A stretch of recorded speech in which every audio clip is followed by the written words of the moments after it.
what do you think makes your book unique from all other stories? In other words, what perspective does it add to other stories and excerpts about the Holocaust? Because there's so much out there. Like, what can readers expect to learn from this? Well, I thought it was a really good question, and it was a hard question. But this is the answer I came up with, the best answer I came up with. This book is set in 1961. It is not set just right after the Holocaust. It has a couple decades distance. It has enough of the Holocaust because it was the year of Adolf Eichmann's trial.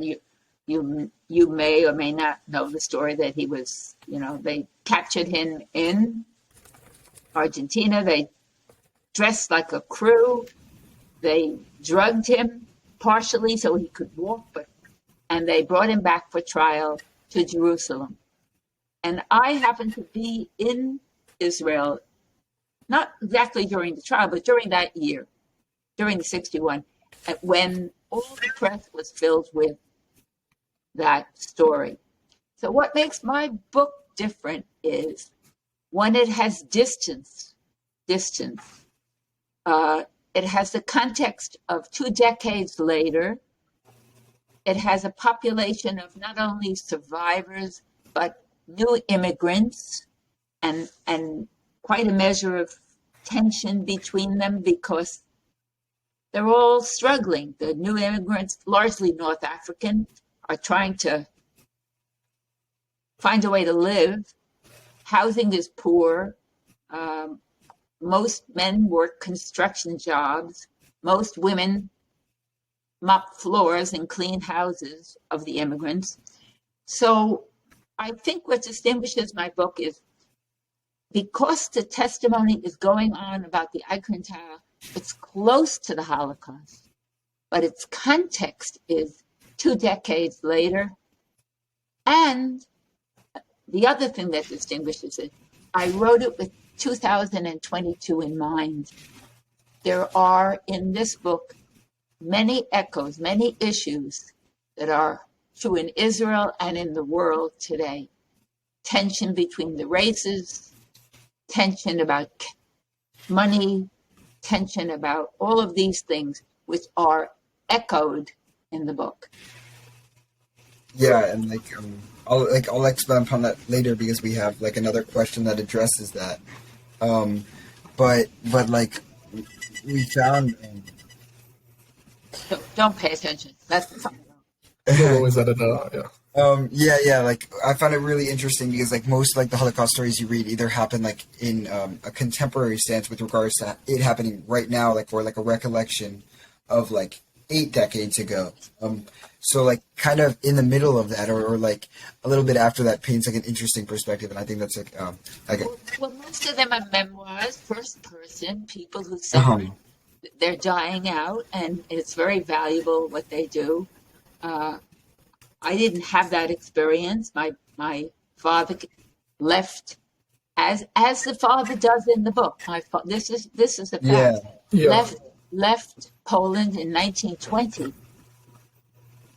Fortunately, not only getting out before Hitler, but actually, if you know your history, in 1924, the United States passed a law, an immigration law. The Immigration Quota Act, You limited bet. all countries to You the population. So if my father had tried to get out in 4 years later, he would have been in Auschwitz. So, I tried to make the book both historically accurate, and since I'm a journalist, the other thing that distinguishes my book, it's very authentically true. What you see of Jerusalem, I don't know if either of you have ever been in Jerusalem, but it's quite accurate. The streets are accurate, the houses are accurate, the cafes are accurate. I speak Hebrew, so I eavesdropped on a lot of conversations when I would sit in these cafes. Yeah, Gamani. And so there's that part of it that makes the book different too.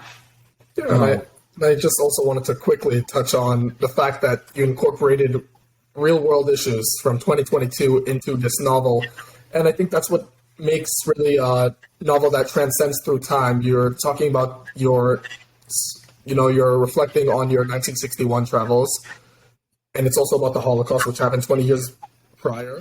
And then we're also touching on issues that are occurring right now, 6 decades later.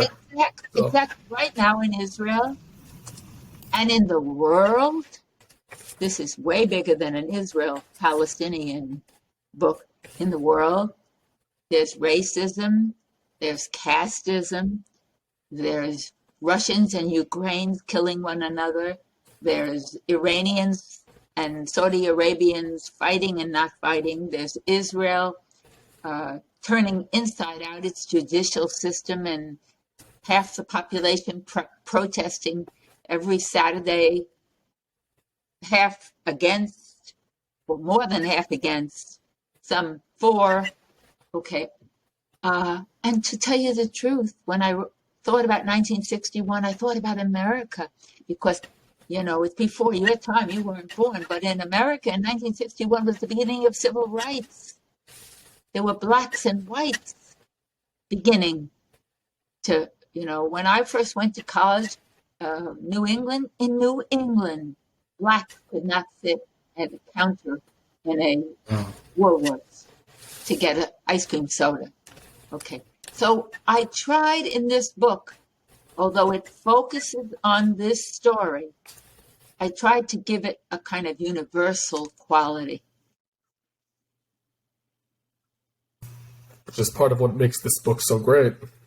Thank you. To say the least.